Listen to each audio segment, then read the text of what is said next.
tight pelvic floor. Maybe you have hip pain, lower back pain, leaking, or something just doesn't feel right. Like maybe it hurts a little bit with intercourse, or you can't get a tampon in, or it just, it's hurting, or maybe you stuck with that lower belly pooch that just won't go away no matter what exercises you're doing.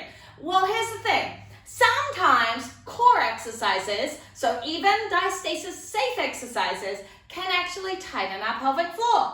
So can walking. I know walking is so good for us, but let's just say you do 30 minutes of fast walking every day, or 30 minutes of cycling every day. That can actually tighten your pelvic floor as well, which can cause leaking. It can cause that lower belly pooch. So what I wanted to do today is give you a couple of exercises that you can do after you've done a workout in order to reset your pelvic floor so that you're good for the rest of the day.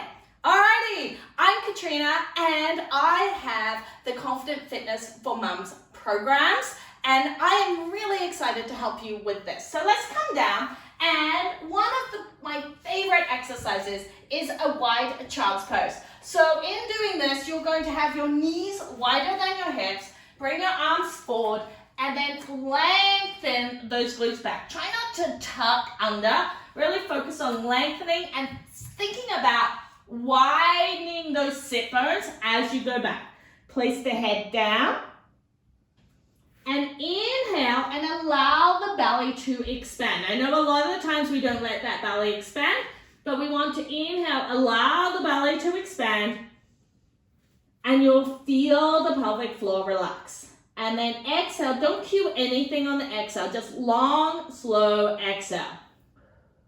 I want you to inhale long and slow and silently through your nose.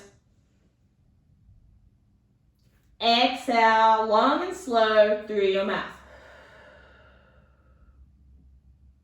This is an excellent exercise to also open up into the hips because of the fact it's in a wide child's pose.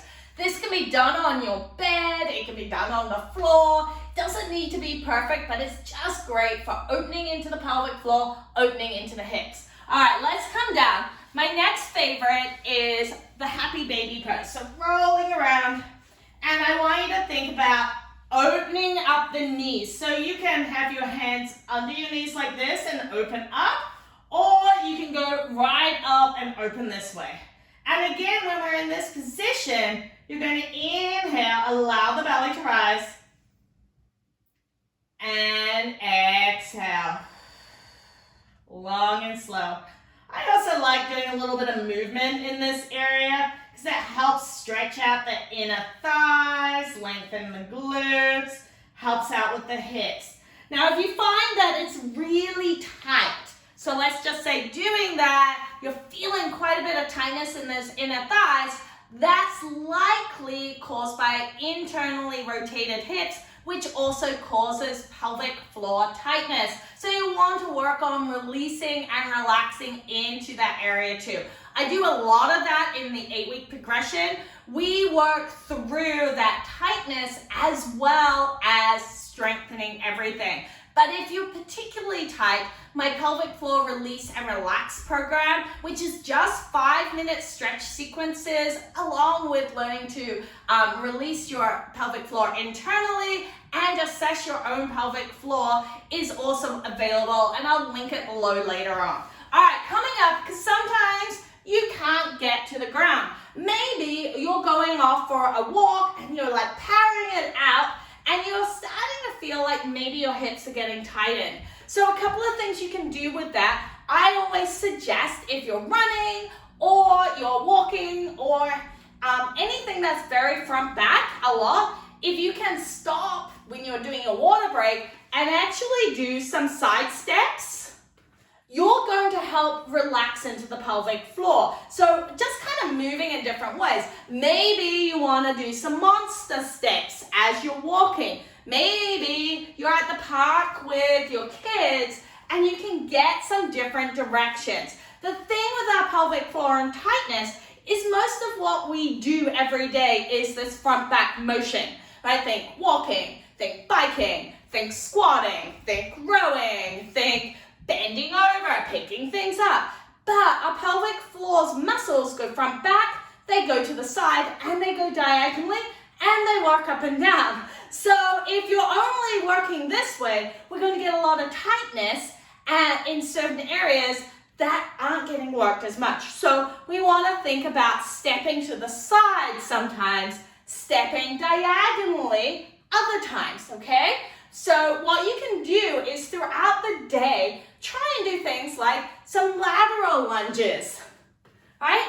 Whilst you are boiling the kettle, think, can I do some side steps? Can I work diagonally with some lunges? Can I do some other movements that's going to help relax into my pelvic floor and relax into my hips? And hip mobility is super key to help with our lower back as well. All right, so I hope that this has given you some suggestions of things you can do either at the end of the workout or throughout the day to help you keep that pelvic floor nicely relaxed and functional so that you can reduce any leaking, you can reduce back pain, you can reduce hip pain. And again, the pelvic floor release and relax program is ideal if you need different stretch sequences or release work, and you can do that alongside the 8-week progression. All right, have an amazing rest of your day. If you have questions, post them below and I'll come back to them very soon.